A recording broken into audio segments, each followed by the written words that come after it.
How's it going, everybody? It's Riley's Redzone, and in today's video, we're going to discuss the trades that just happened this week at the trade deadline. It was a busy week in the NFL. So in this video, we're going to look at all the trades within the last week, and I'm going to give grades for both sides, what I thought of the trades, and there might be some hot takes, so stay tuned here. We're going to break it all down for you.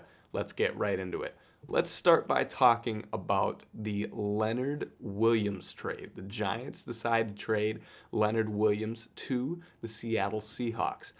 Leonard Williams has been a productive player at this point in his career for the Giants. This year so far, he has 1.5 sacks, 21 tackles, but has a 67.6 Pro Football Focus grade for what that is worth.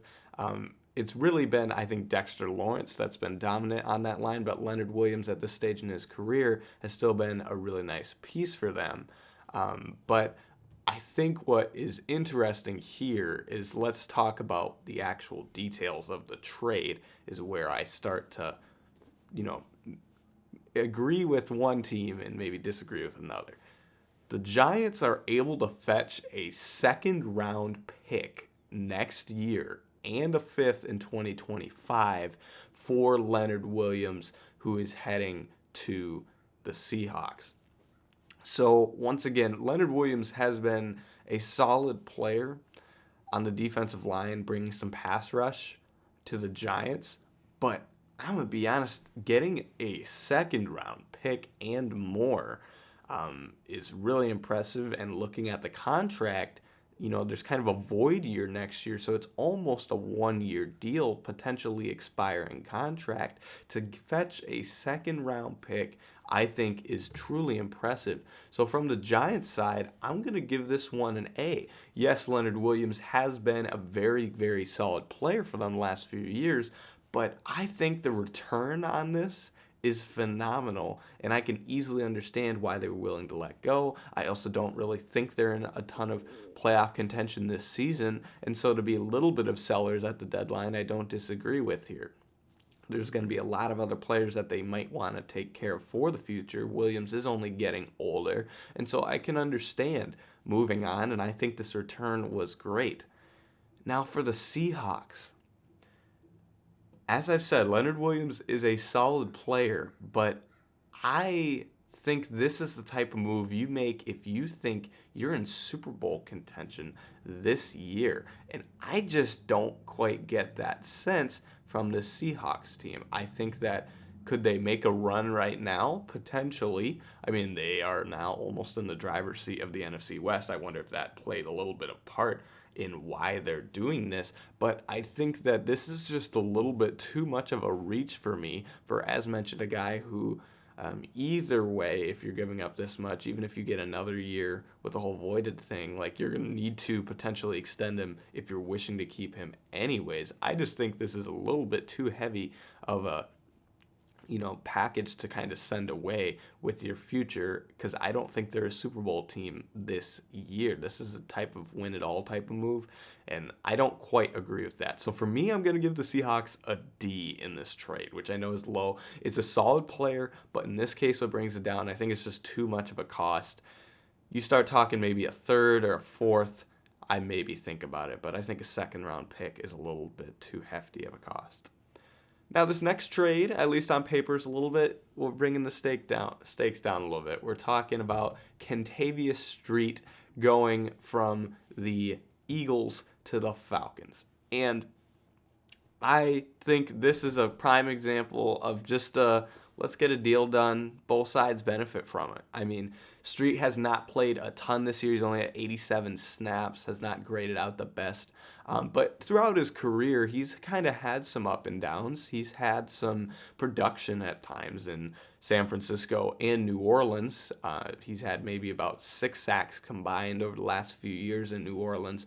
And so he's proven before he can be a depth. And in Philadelphia, where they have like the most depth of anybody in the league at defensive line, it's not a surprise he hasn't maybe gotten in there. And so if you're Philadelphia, it's an expiring contract, and you're not really playing him anyways. And for Atlanta, with the Grady Jarrett injury, it's a perfect reason to bring in a new depth piece on the defensive line. And so looking at the trade, Philly gets a 6th-round pick, and Atlanta gets Street and a 7th-round pick.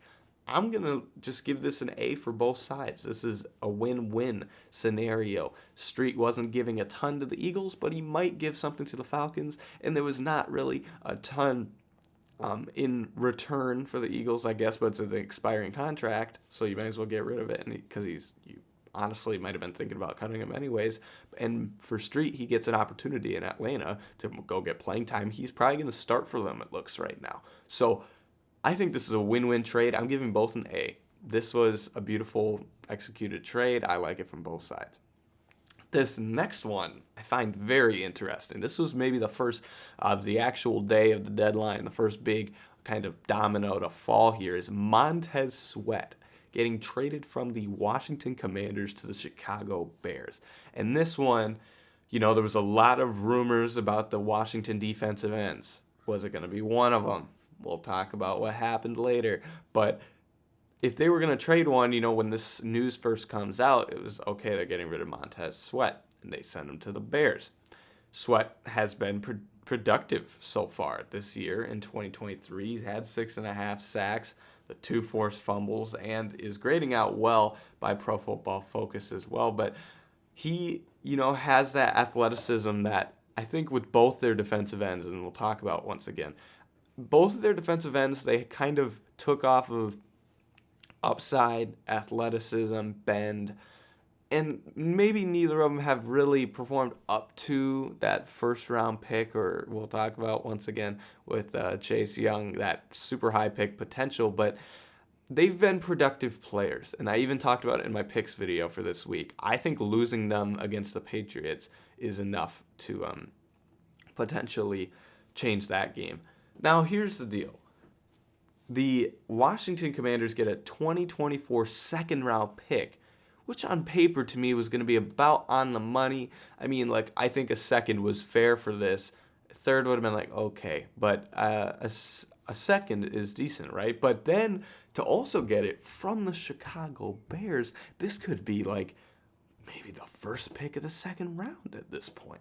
A top 3 pick maybe in the 2nd round. I mean, you never know. This is probably going to be near a 1st-round pick. And so to nearly get a 1st-round pick for an expiring Montez Sweat, I actually like the return a decent amount. And so I'm going to give this for Washington a B+. Not quite an A. I think that it still was interesting.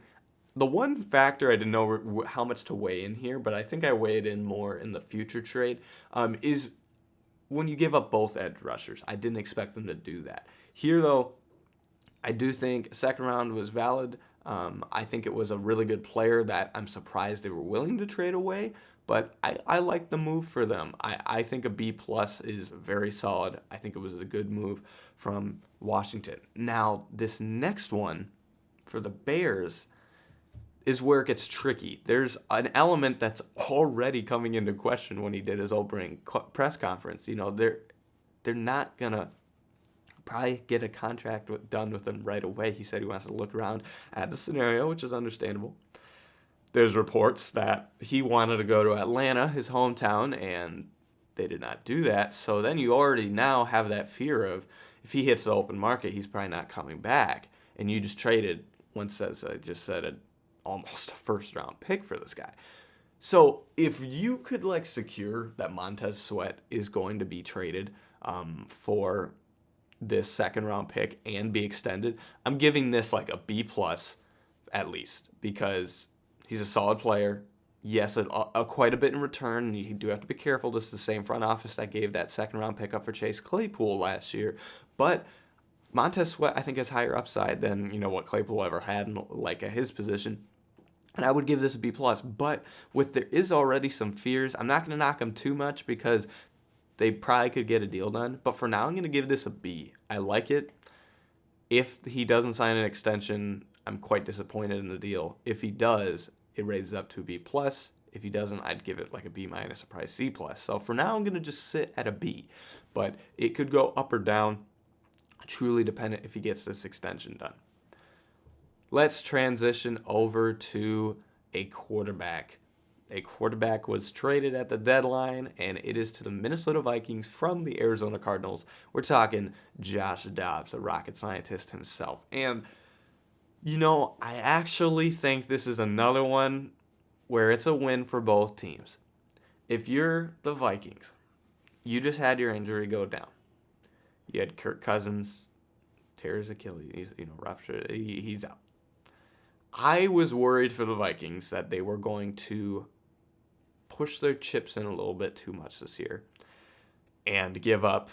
If they were going to give up anything above a fourth round pick for a player, I was really going to kind of question that decision.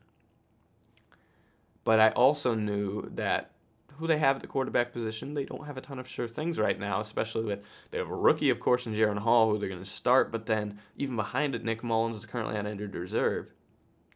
And they have Sean Mannion on the practice squad. I was thinking they were even just going to be content with signing a Colt McCoy, moving on and going there. But I think this was a great situation for both teams.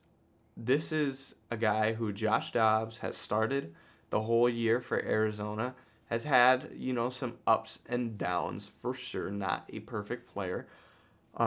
It was clear, this week when Gannon makes a statement saying they're going to switch to Clayton Tune or Kyler Murray might be coming back. So Dobbs goes to the bench, so obviously that means he's not like a true starter or whatever, but he has been productive at times. And then you get to the trade details here. If you're Minnesota, you only give up a 6th-round pick, so there's almost nothing to lose here.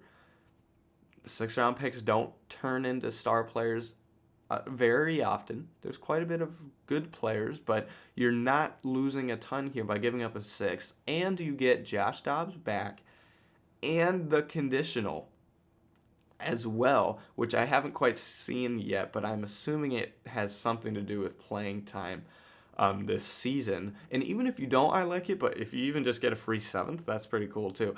So this trade for me is a win from both sides. From Arizona, if you were already benching him and you're getting Kyler back, that's going to put him at 3rd string. So you're not going to do anything with a 3rd string quarterback. You gain something for an expiring contract here, just a 6th.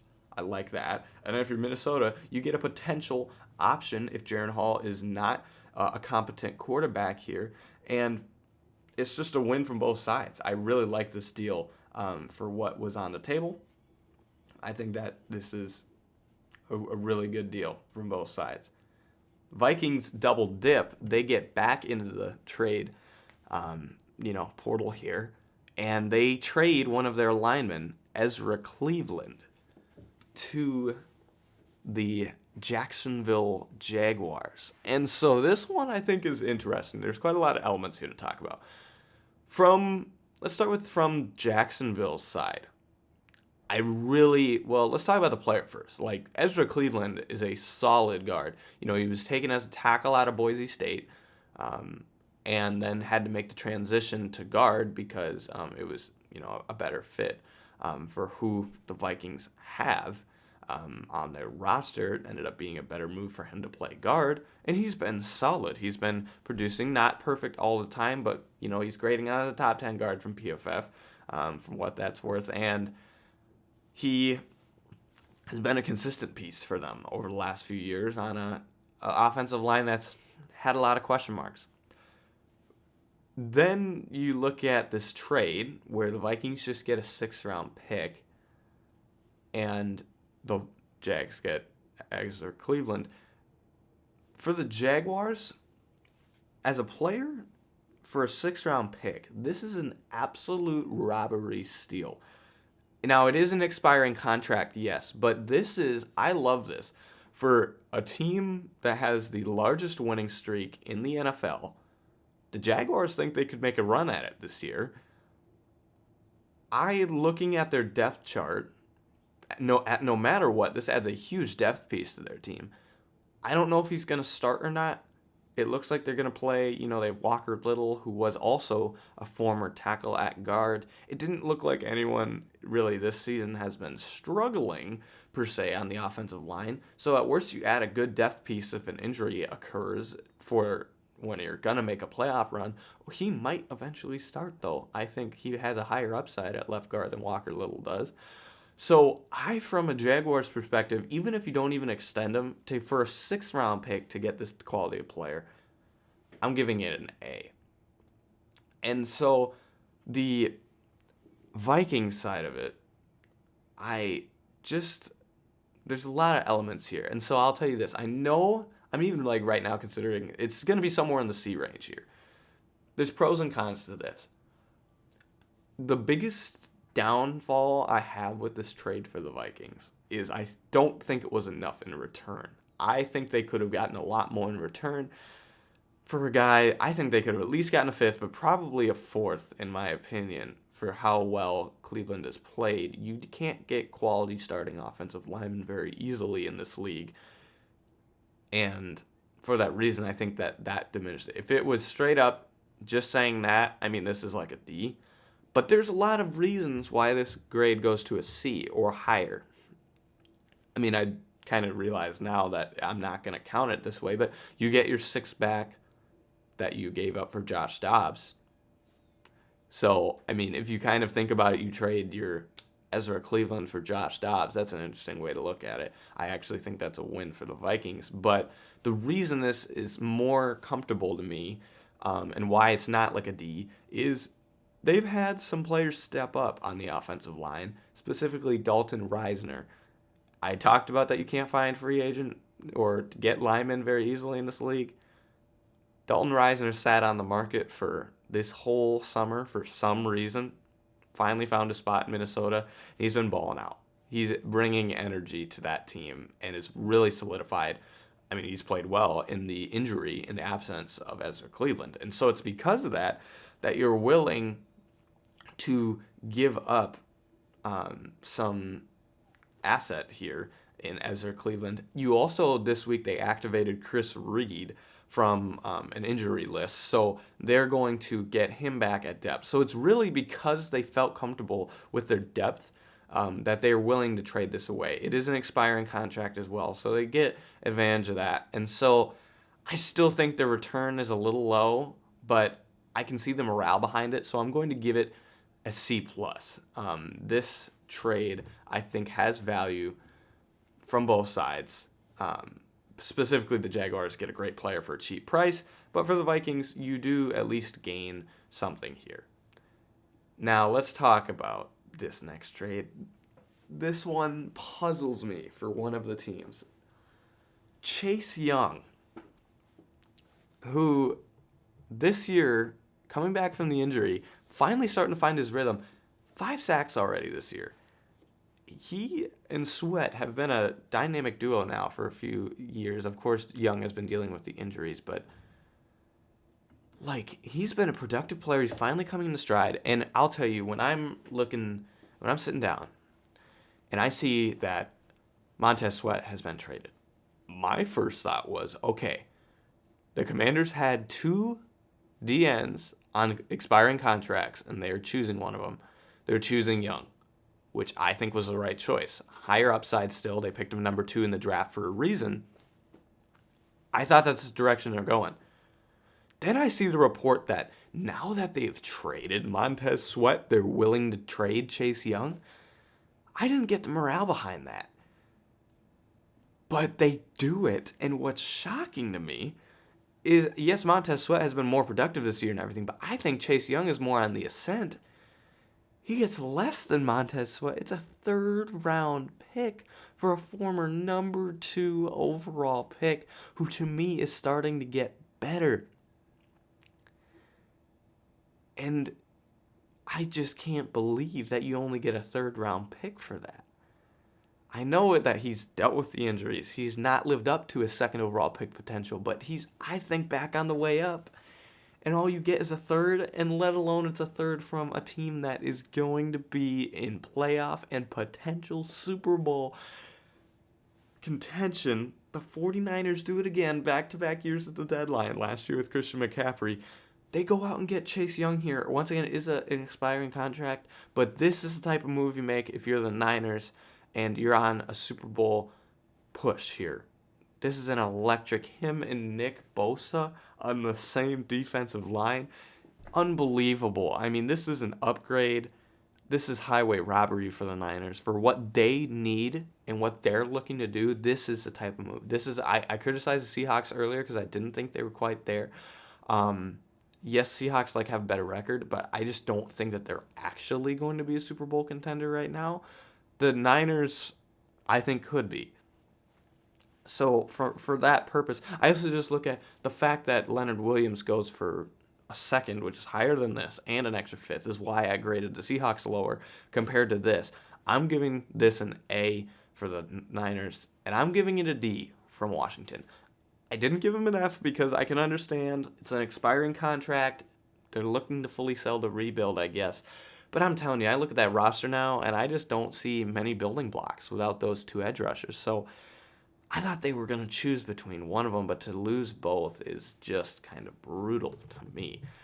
And so let's now, those are kind of the big impact trades. Let's back it up now to what we have left here, which is Donovan Peoples-Jones going from the Browns to the Lions. And this one is just like a pretty simple trade, and I'm fine with that. You know, the Lions are a team, once again, looking to make a push. And I think that they're towards the top of the NFC right now. And so I think that this is a team looking to throw the chips in. And so this I can't agree with. It's a 20-25-6, almost nothing. I like this, that they bring in another weapon into offense who can bring some speed. He's had punt return experience. He's played outside and inside this season. Hasn't maybe gotten the playing time as they wanted this season, but I think that Donovan Peoples-Jones still can add something. And to a team where they have, honestly, besides Amon St. Brown, a ton of, they have the speed of Jamison Williams, but besides that, they have just a bunch of guys kind of in the rotation. Why not throw Donovan Peoples-Jones in there? It works out, and he kind of fits that mold of guys they have. He can offer some versatility. From the Browns' perspective, it is an expiring contract. I didn't love the return. I think they could have gotten a little bit more. Even at this year's sixth, I think would have been more, beneficial. But at the same time, and I do think it was a little bit more of a loss, he could have been playing. But at the same time, they haven't been playing him a ton this year. They do have other options. They still have Marquise Goodwin, which they've been working in. This is a prime opportunity for Cedric Tillman to step up, so I like that for them. I wish they would have played Tillman a little bit more first before doing this trade, but whatever it is. And they still have David Bell as well. But once again, I think this year's six would have been better, but this is fine. From both sides, I love it for the Lions, and I think that it's fine for the Browns. So A for the Lions, B for the Browns on this trade. And let's talk about the final trade, which is Rasul Douglas going from the Bills to the Packers. This one, I think, is a sneaky, tricky trade here. The Bills give up a 2024 third to the Packers, which is a pretty hefty price for a player at the trade deadline, considering everything. Now, what I like about it, though, is this guy has 2 years left on his contract. Rasul Douglas has 2 years left, not just a 1-year rental. And so he has a future here in Buffalo. Buffalo gets a 5th-round pick in return, which I find very interesting. For that reason, I look at the depth chart. They've had some question marks with Kentavius White injury.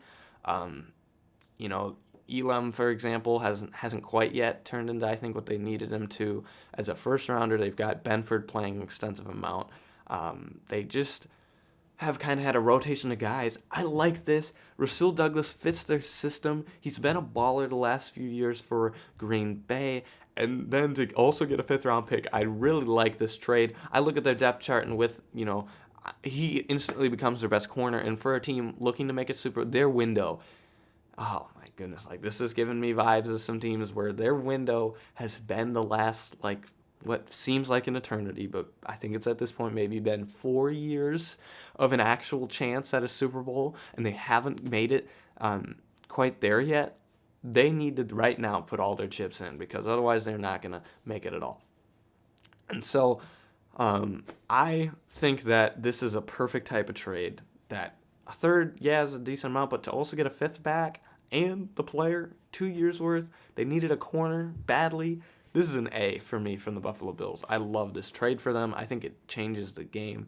And for the Packers, I don't love this. I look at their depth chart, and they're already going to have to start like a seventh round rookie. I mean, I don't love that they lose it and they only had 2 years. What this signifies to me, this is a move where you're committed to a rebuild, in my opinion, when you do a type of move like this. I mean, this was one of their veteran players, consistent pieces on the defense, and you lose that.